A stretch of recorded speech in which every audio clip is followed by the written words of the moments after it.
2022년 첫 주일 예배를 주일 예배를 통해 하나님께 영광을 돌리기 위해서 이 자리에 찾으신 우리 사랑하는 모든 성도 여러분들을 우리 주 예수 그리스도의 이름으로 축복합니다. 시간 우리가 함께 인사할 때는 2022년 표가 있습니다. 그래서 우리가 함께 말씀과 믿음으로 끝까지 인내합시다 라고 이렇게 인사하면 좋을 것 같습니다. 함께 좌우 앞뒤를 보면서 이렇게 인사하겠습니다. 말씀과 믿음으로 끝까지 인내하는 한 해 되시기를 바랍니다.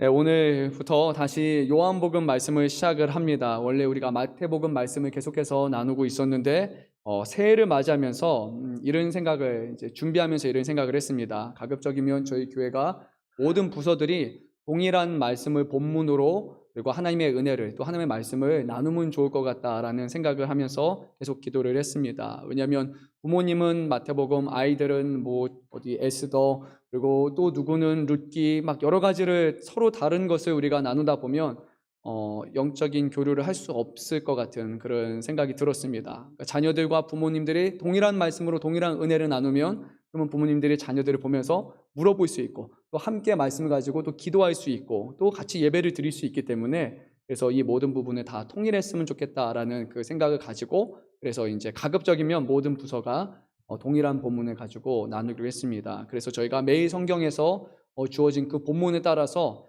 새벽도 동일한 본문을 우리가 큐티를 중심으로 나누게 될 것이고 그리고 주일 예배도 오전 예배는 또 요한복음을 나눕니다. 그리고 저희가 금요 기도회 그리고 주일 오후 예배는 3부 예배는 계속해서 다른 말씀을 가지고 우리가 이어서 나누도록 하겠습니다. 개인적으로 바라는 것은 정말 같은 말씀을 우리가 나누는 것을 통해서 우리 교회에 있는 믿음의 가정들이 다시 한번 온전히 세워지기를 소망합니다.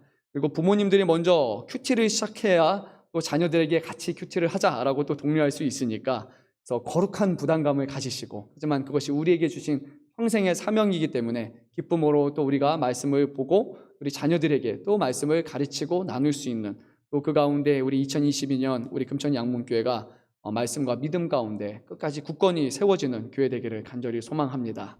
오늘 우리가 나눌 이 말씀은 요한복음 1장 9절에서 18절입니다.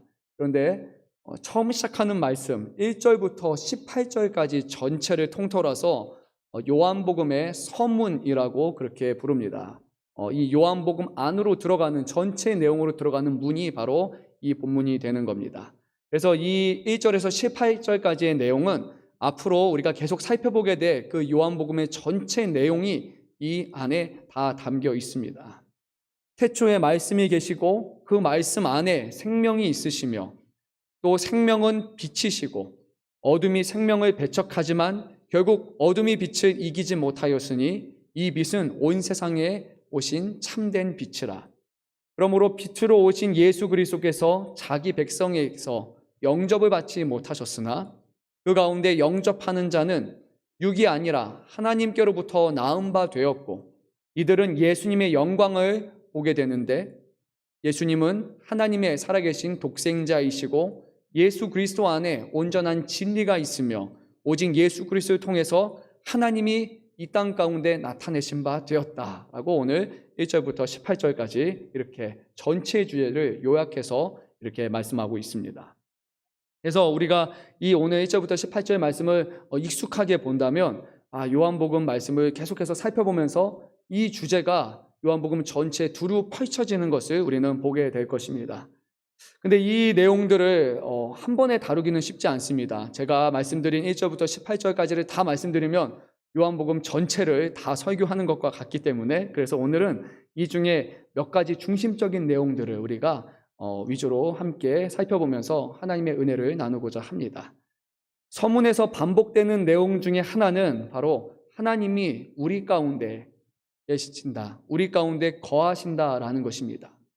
하나님이 우리가 아는 그 하나님이 하나님의 자녀들 가운데 실제로 거하신다라는 내용이 계속해서 반복됩니다. 그런데 오늘 말씀의 시작은 이렇게 되죠. 태초에 말씀이 계셨는데 이 말씀은 곧 하나님이십니다. 그리고 이 말씀은 또한 하나님과 함께 계셨습니다 라고 이렇게 오늘 1장 말씀이 시작이 됩니다. 다시 한번 말씀드릴게요. 태초에 말씀이 계셨는데 말씀은 하나님이십니다. 그런데 이 말씀이 또한 하나님과 함께 계셨습니다. 말씀이 하나님이 계시고 말씀이 하나님과 같이 계신다. 이해가 되셨습니까? 아니 어떻게 말씀이 하나님이신데 하나님은 여기 또 하나님이 계시고 어떻게 또 이분이 같이 계시는가? 이상하잖아요. 그래서 우리가 이것을 통해서 본문이 말씀하시는 바 바로 이 말씀은 성자 예수님이라는 것을 우리는 알 수 있습니다. 예수님은 하나님이시며 동시에 하나님의 아들이시며 태초부터 이 세상을 창조하시기 이전부터 영원히 계셨던, 그리고 태초의 말씀으로 이 세상을 창조하신 그 예수님이 오늘 하나님이시라고 이렇게 선언을 하고 있습니다. 성자 예수님은 우리가 잘 아는 대로 예수님이시지만 동시에 하나님 아버지와의 관계 속에서는 영원하신 아들이시다. 그리고 성부 하나님은 또 하나님이시지만 예수님과의 관계 속에서는 영원한 아버지이시다. 성령님도 동일하신 하나님이시지만 아버지와 예수님과의 관계 속에서 영원하신 거룩하신 영이시다. 이것을 우리가 소위 삼위일체라고 그렇게 말합니다. 성부, 성자, 성령이 동일하신, 동등한 능력을 가신 동일하신 하나님이시지만 그럼에도 불구하고 각각의 위격을 갖고 계시다. 그래서 이해하기 참 어려운 부분이죠. 세 분이시지만 한 분의 하나님이시다. 그래서 우리는 이것을 삼위일체라고 이렇게 말합니다. 물론 우리는 이것을 부분적으로만 이해할 수 있습니다. 어떻게 이것을 정확하게 하나님이 어떤 분이신지, 하나님의 속성을 우리가 온전히 이해할 수 있겠습니까? 그런데 오늘 말씀에서 중요한 것은 말씀으로 이 세상을 창조하신 그 하나님이신 예수님께서 하늘에 계신 것이 아니라 우리 인간이 사는 이 세상에 오셨다라는 것입니다. 9절 말씀을 보면 모든 사람을 비추는 참빛으로 오셨고, 10절 말씀에서는 그가 세상에 계셨고, 11절에서는 자기 땅에 오셨고, 14절에서는 그 말씀이신 예수님께서 육신이 되어서 이 땅에 우리 가운데 거하셨다라고 오늘 성경은 말씀합니다. 그러니까 요한복음 전체 내용은 이런 주제인 겁니다.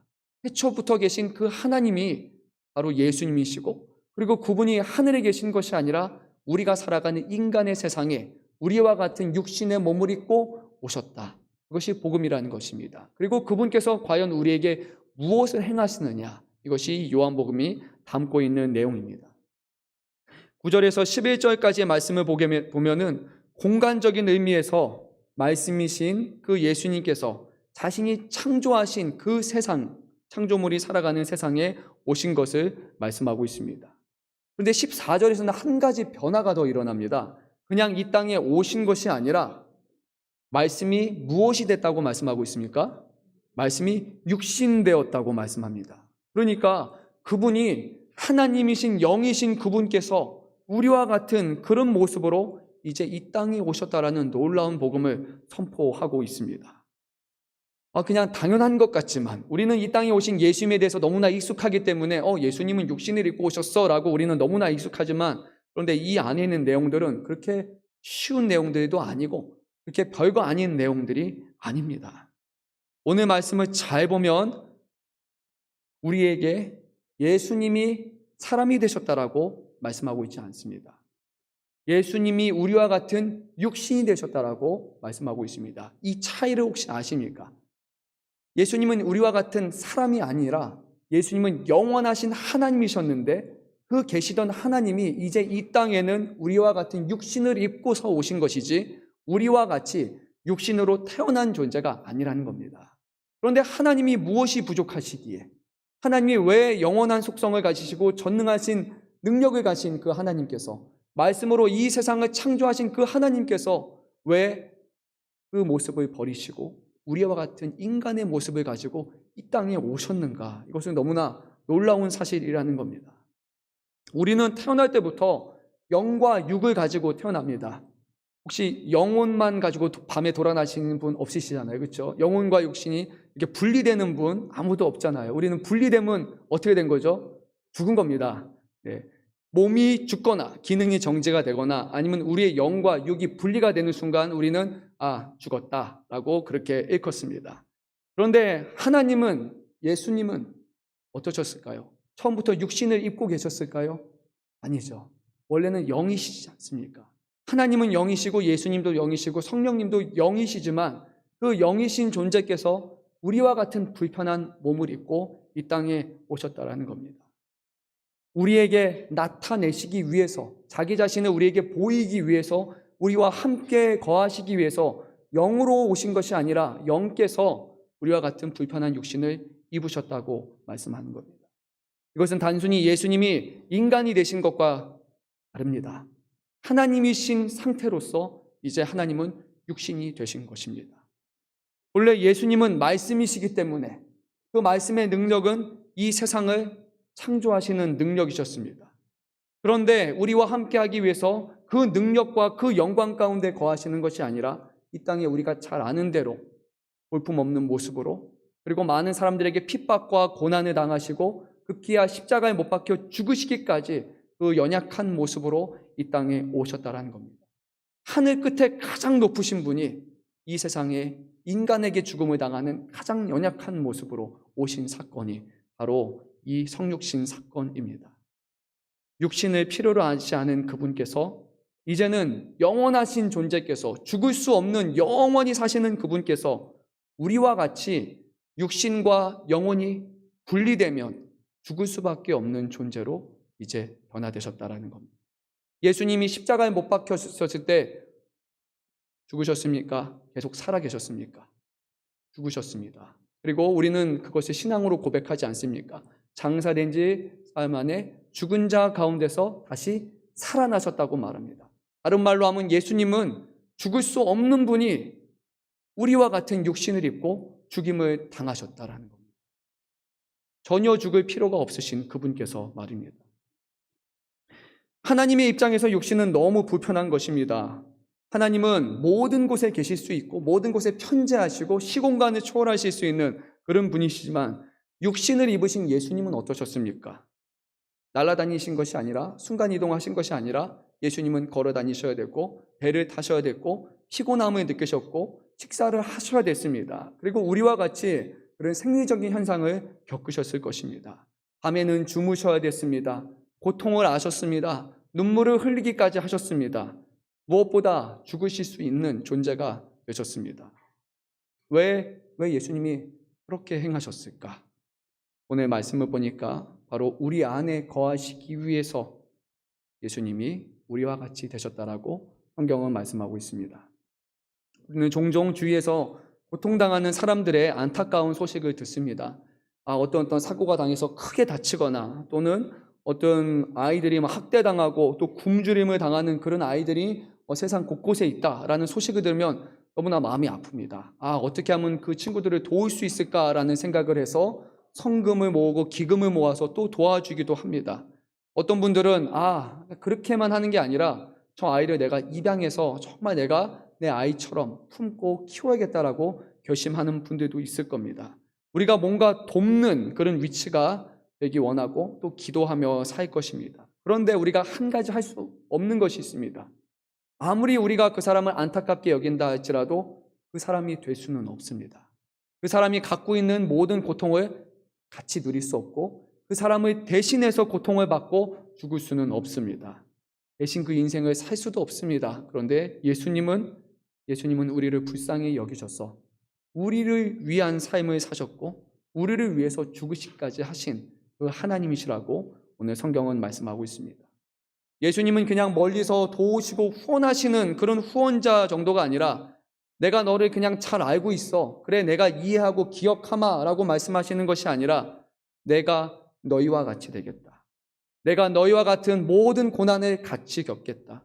너희와 함께 거하면서 너희가 당하는 모든 수치를 내가 당하겠다. 그리고 너희가 죽어야 되지만 내가 너희를 위해서 죽겠다. 라고 하신 분이 바로 이 땅에 오신 예수님이시라는 겁니다. 어떻게 이것이 이해가 되십니까? 이것이 납득이 되십니까? 그냥 고개를 끄덕일 수는 있지만 만약에 우리가 예수님이라고 생각해 봅시다. 우리가 그럴 일은 없지만 하나님이라고 생각해 봅시다. 과연 동등한 입장에서 우리가 하나님께서 우리를 위해서 하신 것만큼, 예수님이 우리를 위해서 행하신 것만큼 과연 우리가 할 수 있겠습니까? 정말 우리가 누군가를 위해서 대신 죽을 수 있고 하늘의 그 영광을 다 버린 채 이 땅에 죽기 위해서 올 수 있냐는 겁니다. 그런데 분명히 예수님은 이것을 행하셨습니다. 우리 5절 말씀을 한번 읽도록 하겠습니다. 5절 말씀입니다. 빛이 어둠에 빛이 돼 어둠이 깨닫지 못하였더라. 여기서 빛은 예수님이시고 어둠은 죄악된 세상인데 이 죄악된 세상은 예수님이 오셨음에도 불구하고 그 예수님을 받아들이지 못합니다. 11절 말씀을 우리가 한번 보겠습니다. 자기 땅에 오매 자기 백성이 영접하지 아니하였으나, 그 예수님께서 육신을 입고 우리처럼 오셨으면 너무나 감사해야 되는데 이 세상의 반응은 어땠습니까? 여전히 어둠 가운데, 그리고 우리가 그 예수님을 영접하지 않는 세상이었습니다. 뿐만이 아니지 않습니까? 이 땅에 예수님이 오셨을 때 많은 사람들이 예수님을 박해하고 욕하고 침뱉고 예수님을 때리면서 예수님의 옷을 벗겨서 십자가에 못 박혀 돌아가기까지 하고, 죽은 다음에 정말 죽었는지를 확인하기 위해서 옆구리에 창을 찔러서 사망 유무를 확인하기까지 사람은 예수님에 대해서 그렇게 악하게 행동을 했습니다. 그런데도 불구하고 예수님은 우리를 위해서 육신을 입고 오셔서 죽으셨다라는 겁니다. 사랑이라는 말로 과연 이것을 충분히 표현할 수 있을까요? 우리가 생각하는 우리의 인간의 사랑으로 이렇게 하는 사람이 과연 있을까요? 우리가 좋아하는 단어 있지 않습니까? 은혜. 과연 은혜라는 말로써 예수님이 우리를 위해서 하신 일들을 다 표현할 수 있겠습니까? 저는 이 말씀을 보면서 도저히 하나님은 예수님을 이해할 수가 없다라는 생각밖에 안 들었습니다. 아니, 왜 이렇게까지 하십니까? 과연 우리가 무엇인데, 우리가 정말 이쁘고 잘생기고 또 주님 말씀 잘 들어서 정말 너무나 우리가 이쁘고 좋아서 주님이 그렇게 하셨을까요? 우리가 그동안 행동한 모든 것들을 다 돌아보면 과연 우리는 하나님의 기쁘시게 하는 것과 하나님의 기쁘시게 하지 않는 것 중에 과연 우리는 어떤 것을 더 많이 행하며 살았을까요? 우리의 행동, 우리의 삶을 기준으로 본다면 하나님이 우리를 보시기에 사랑하고 기뻐하고 대신 죽을 만한 것은 분명히 없습니다. 그럼에도 불구하고 예수님께서는 하늘의 영광을 버리고 이 땅에 낮고 낮은 우리의 육신의 몸으로 모든 것을 감수하기 위해서 오셨다고 성경은 말씀합니다. 오늘 말씀에서 말씀이 육신을 입고 우리 가운데 오셔서 함께 거하셨다라고 성경은 말하고 있습니다. 여기서 말하는 거하다라는 표현은 하나님이 그분의 백성과 함께 거하신다라는 분입니다. 그냥 인간끼리 거하는 것이 아니라 하나님께서 그분의 백성과 함께 거하신다. 그런데 구약을 한번 통틀어 보면 하나님이 하나님의 백성과 어떻게 거하셨습니까? 어떻게 함께 하셨습니까? 손잡고 함께 걸으셨습니까? 아니면 함께 울고 웃으면서 시간을 보내셨습니까? 아닙니다. 구약에서 하나님이 백성과 함께하는 방법은 딱 한 가지밖에 없었습니다. 회막 안에, 성막 안에, 지성소 가장 거룩한 그곳에 증거궤가 하나 있습니다. 그 증거궤를 보게 되면 구름이 날개를 펴고 있고, 그리고 그 안에 있는 그 자리, 거기를 바로 시온자라고 말하고 있는데, 구름이 가리고 있는 그곳에서 하나님은 영광 중에 이스라엘을 만나겠다고 말씀하셨습니다. 그런데 그것은 모두에게 공개된 공간이 아닙니다. 오직 대제사장만이 하나님 앞에 온전한 속죄 제물을 드린 후에, 정결하게 한 후에 1년에 단 한 번만 하나님과 하나님의 백성이 실제로 만날 수 있는, 하지만 그것도 그 자리에서만 만날 수 있는 것, 그것이 하나님이 자기의 백성과 함께 거하시는 것이었습니다. 하나님은 영이시고 너무나 위대하시고 크신 분이기 때문에 하나님의 자녀들과 함께 거할 수가 없는 상황이었습니다. 왕정시대에 솔로몬이라고 하는 아주 위대한 왕이 있잖아요. 가장 지혜로운 그 왕이 하나님의 성전을 잘 건축합니다. 그 다음에 그가 이렇게 질문을 합니다. 과연 하나님이 이 성에 계십니까? 이것이 하나님의 성전이라고 우리가 만들었는데 하나님이라는 그 위대하신 분이 이렇게 이 성전 안에 과연 거하실 수가 있습니까? 이 성전이 하나님을 담아낼 수가 있습니까? 하고 그는 질문합니다. 불가능하죠. 아무리 큰 성전이라 할지라도, 아무리 큰 나라라 할지라도 하나님을 포용할 수 있는 나라는 아무것도 없습니다. 구약의 하나님은 우리와 함께 하신다는 하나님이셨지만 우리가 마주하고 얼굴을 볼 수 없는 그 하나님이셨습니다. 그런데 오늘 요한복음 말씀에서는 이렇게 말합니다. 그 하나님께서 하나님의 백성들 가운데 거하셨다. 함께 하셨다라고 말씀합니다. 우리가 14절 말씀을 다시 한번 큰 소리로 합독하겠습니다.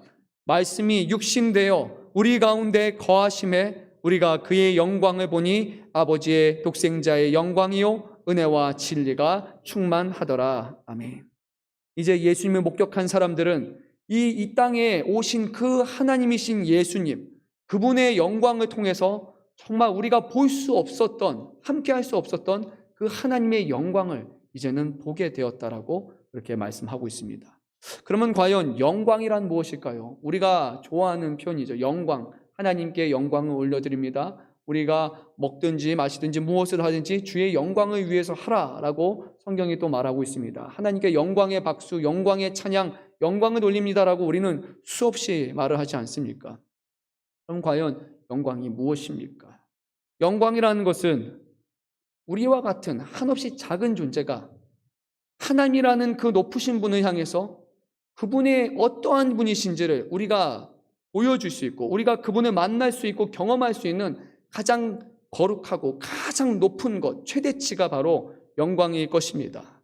그런데 반대로 생각하면 이렇게 됩니다.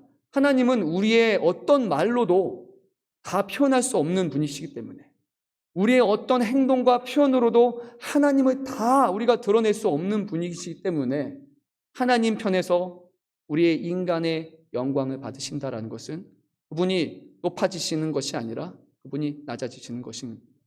이미 하나님은 천군 천사들과 함께 천상에서 가장 높은 찬양과 아름다운 찬양과 지금 그곳에도 많은 영광을 받으신 그분께서 우리가 드려지는 이 작은 영광을 받으신다는 것은 큰 영광에서 작은 영광을 취한다는 것이 아니고 무엇이겠습니까? 우리가 드려지는 어떤 영광도 하나님 그분을 다 담아낼 수는 없습니다. 하나님 편에서 우리의 영광을 받으신다는 것은 그 영광을 통해 낮아지셔서 자녀된 우리들을 만나신다라는 그런 하나님의 선언이, 자기 낮추심이 그 안에 담겨 있습니다. 요한복음 5장 41절에서 예수님은 이렇게 말씀하셨습니다. 나는 사람에게서 영광을 취하지 아니하노라. 어떤 사람도 하나님이 받으시기에 합당한 그 영광을 드릴 수 있는 사람은 아무도 없습니다. 하나님은 우리의 영광을 필요하시지도 않고 우리의 영광을 구걸하시는 분도 아닙니다. 그 존재 자체가 이미 영광스럽고 가장 위대하신 하나님이시기 때문입니다.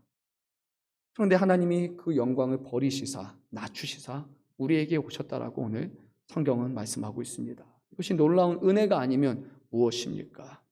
그가 보이신 영광은 태초부터 계셨던 그 말씀이신 예수님께서 이 땅에 하나님의 말씀에 순종하시사 십자가에 못 박혀 죽으시고 다시 부활하기까지 오직 하나님의 말씀에 순종하는 삶을 살아가는 것, 그것이 예수님께 있어서는 그가 이 땅에서 취하시고 보이신 영광이었습니다.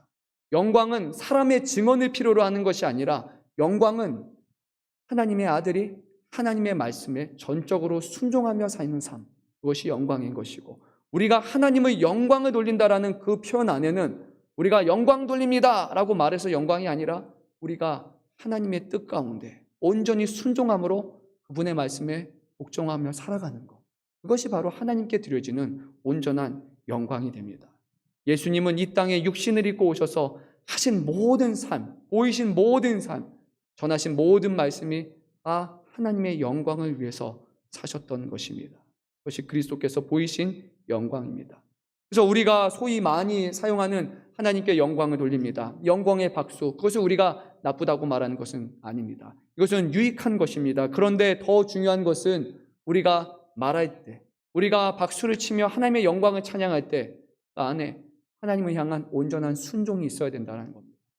형식적인 박수와 형식적인 영광 부른다고 하나님이 영광스럽게 되는 것이 아니라 우리가 그분의 뜻 가운데 살아가는 것이 진정한 영광이 되어야 합니다. 그래서 저도 찬양을 할 때 영광의 박수 이런 거 잘 못 칩니다. 왜냐하면 내가 정말 하나님의 영광에 합당한 그런 영광을 올려드리고 있는가? 내 마음과 내 전심을 다해서 지금 하나님을 기쁘게 찬양을 했는가? 아니면 그냥 가사가 좋아서, 그냥 멜로디가 좋아서 내가 흥얼거리면서 같이 영광을 하지는 않았는가? 그래서 때로는 두려운 마음이 들어 영광이라는 말을 사용하지도 못합니다. 우리가 사용하는 우리의 인간의 언어, 우리의 모든 삶을 다 들여도 담아낼 수 없는 것이 바로 영광입니다. 시편을 보게 되면 시온산이라고 말하는 그곳에 하나님의 발이 거기 등상이 있다라고 표현을 하고 있습니다. 그러니까 뭐 하나님이 거인이셔서 하나님의 발이 시온산만큼 크다라는 것이 아니라 하나님이라는 그 위대한 분이 발조차도 큰 산들이 담아낼 수 없다라는 표현이죠. 아니, 산이 아니라 지구, 온 우주도 하나님을 온전히 담아내기에는 부족한 것입니다. 그래서 오늘 우리가 하나님을 예배하고 하나님을 영광스럽게 한다는 것을 다시 한번 우리가 생각을 해봐야 됩니다. 과연 우리는 어떠한 영광을 하나님 앞에 올려드리고 있는가? 정말 우리가 드려지는 이 예배가 하나님을 담아내고 하나님의 영광을 진심으로 찬양하고 있는가?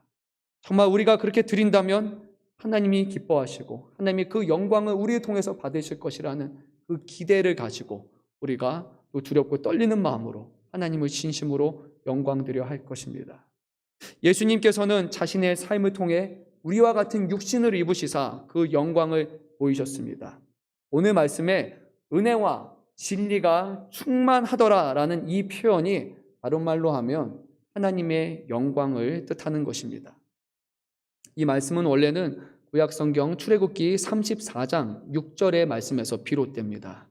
제가 이 말씀을 읽도록 하겠습니다.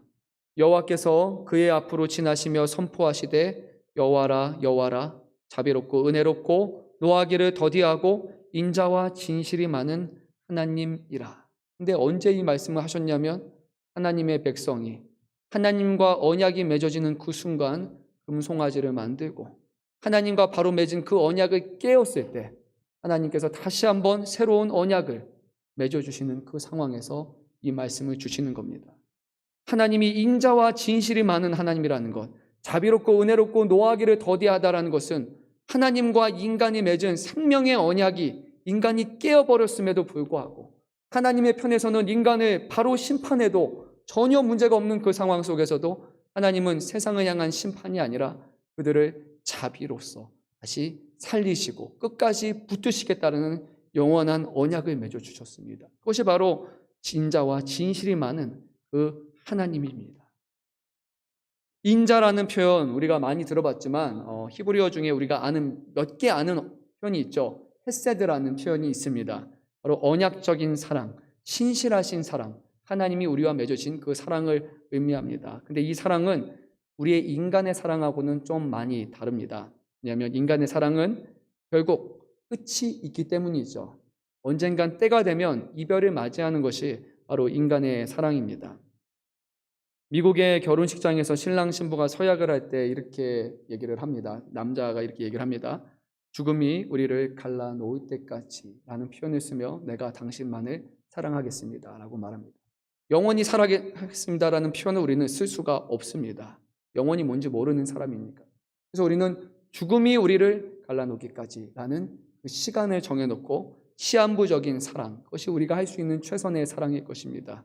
그런데 하나님의 사랑은 시간을 뛰어넘는 영원한 사랑입니다.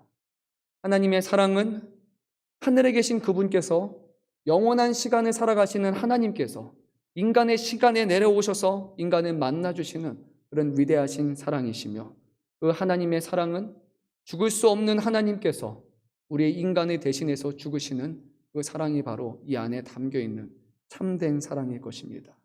하나님의 사랑은 변하지 않습니다.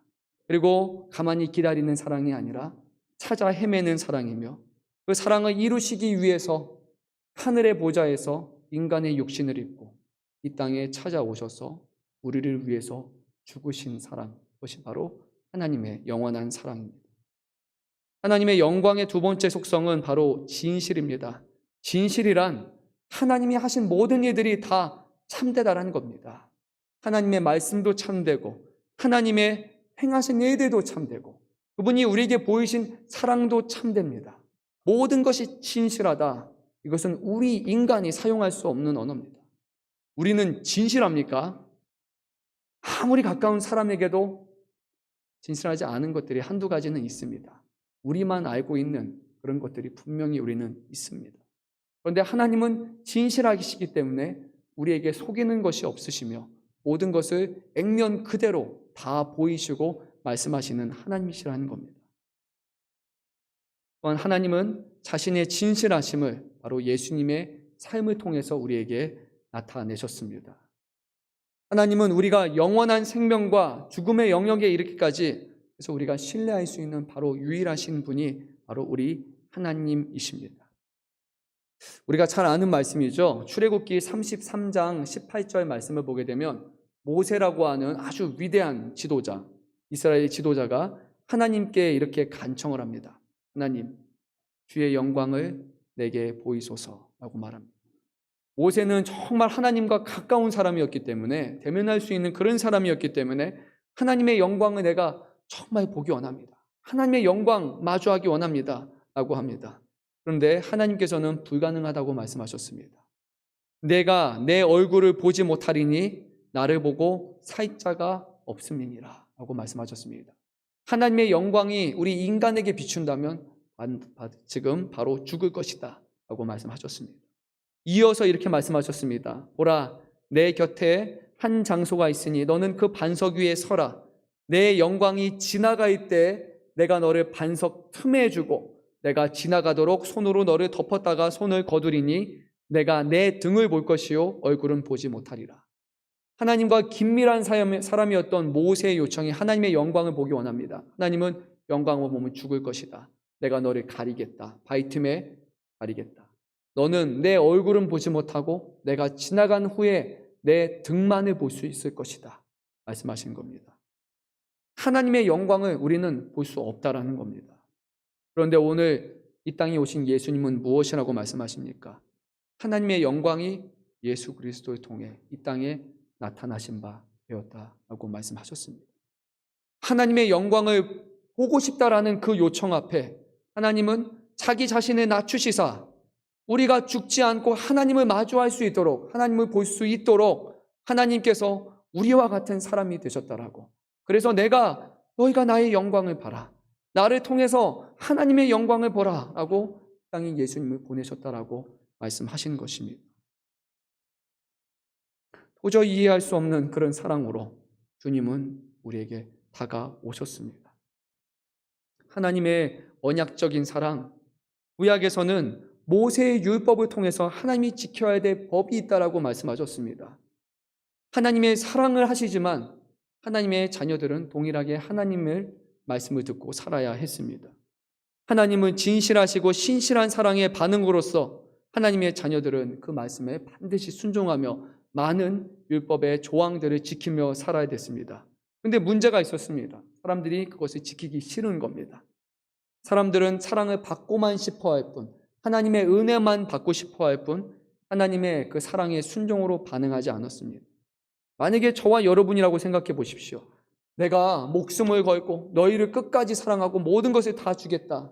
그렇게 갈구하고 그렇게 다가왔는데 싫어요. 그냥 필요한 것만 주세요. 저는 제가 하고 싶은 거 하겠습니다 라고 말하면 우리의 마음이 그래도 내가 너를 끝까지 사랑한다. 영원토록 너 하나만을 바라보겠다라고 말할 수 있는 사람이 과연 몇이나 되겠습니까?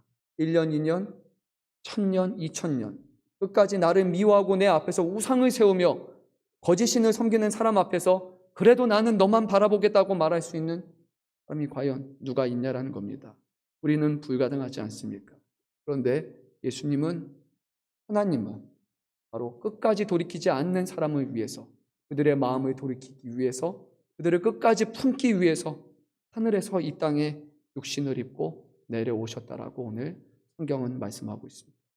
이 놀라운 사랑에 대해서 우리는 무엇이라고 말씀할 수 있을까요? 16절 말씀을 우리가 큰 목소리로 합독하겠습니다. 우리가 다 그의 충만한 데서 받으니 은혜 위에 은혜로라. 우리가 할 수 있는 것은 이거밖에 없습니다. 하나님이 주신 은혜 위에 또 은혜를 베푸셨습니다. 우리의 어떤 헌신과 우리의 노력과 우리의 사랑과 우리의 모든 것이 아니라 그냥 은혜입니다. 그냥 은혜입니다. 그냥 선물입니다 라고 우리는 말할 수밖에 없습니다. 세번역 성경에서는 이렇게 표현했습니다. 우리는 모두 그의 충만함에서 선물을 받되 은혜에 은혜를 더하여 받았다 라고 말합니다. 이미 주신 은혜, 이미 맺으신 그 언약이라는 언약적 사랑이라는 그 은혜 위에 끝까지 돌이키지 않는 우리를 위해서 그의 아들 예수 그리스도를 보내사 은혜 위에 은혜를 더하신 것이라고 오늘 성경은 말하고 있습니다. 우리는 신앙생활하면서 이렇게 말합니다. 하나님 더 잘 믿기 원합니다. 하나님 그래서 더 보기 원합니다. 나에게 더 보여주십시오. 더 응답하여 주십시오. 그렇게 해서 내가 하나님을 더 잘 믿고 싶습니다 라고 이렇게 말할 것입니다. 그런데 예수님의 제자 중 한 사람도 예수님께 이렇게 말했습니다. 빌립이 이렇게 말했습니다. 주여 아버지를 우리에게 보여주옵소서. 그러면 족하겠나이다. 하나님을 지금 보여주십시오. 그러면 내가 확신하겠습니다. 내가 더 이상 의심하지 않겠습니다라고 예수님께 요청을 합니다. 예수님이 이렇게 말씀하셨습니다. 빌립아, 내가 이렇게 오랫동안 너희와 함께 있으되 내가 나를 알지 못하느냐? 나를 본 자는 아버지를 보았거늘 어찌하여 아버지를 보이라 하느냐? 이것이 예수님 말씀하신 겁니다. 하나님을 보고 싶다면 예수님을 보라고 말씀하는 겁니다. 예수님이야말로 이 땅에 임하신 하나님이시기 때문에 그분을 보고 그분을 따라가는 삶이 하나님의 음성을 듣고 하나님과 동행하는 삶이라고 말씀하시는 겁니다. 오늘 말씀은 우리에게 이렇게 말합니다. 18절 말씀은 우리가 끝으로 읽도록 하겠습니다. 본래 하나님을 본 사람이 없으되 아버지 품속에 있는 독생하신 하나님이 나타내셨느니라. 아무도 하나님을 정확하게 그분의 영광을 마주한 사람은 단 한 사람도 없습니다. 그런데 오직 그분의 아들만이, 독생자 예수 그리스도만이 하나님을 만났고 하나님과 함께했고 하나님에 대해서 가장 잘 아시는, 하나님과 하나 되시는 그분이기 때문에 그분이 이 땅에 오셨다는 것은 하나님이 우리 가운데 오셔서 그분 스스로를 계시하시고 나타내신다는 것을 말씀합니다. 그래서 하나님을 알고 싶습니까? 하나님의 영광을 보고 싶습니까? 하나님의 음성을 듣고 싶습니까? 하나님을 더 열심히 믿고 싶습니까? 그러면 오늘 성경은 예수 그리스도를 믿으라. 예수 그리스도를 바라보라. 예수 그리스도께서 이 땅에서 행하신 일들에 귀 기울이라 라고 오늘 성경은 우리에게 말씀하십니다. 그러면 그분의 삶을 통해 하나님을 보게 될 것이다. 이것이 성경의 말씀입니다. 예수님을 멀리서 보지 마십시오.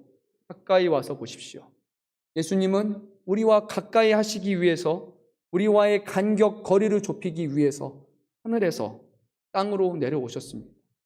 그런데 왜 우리는 뒷걸음치고 있습니까?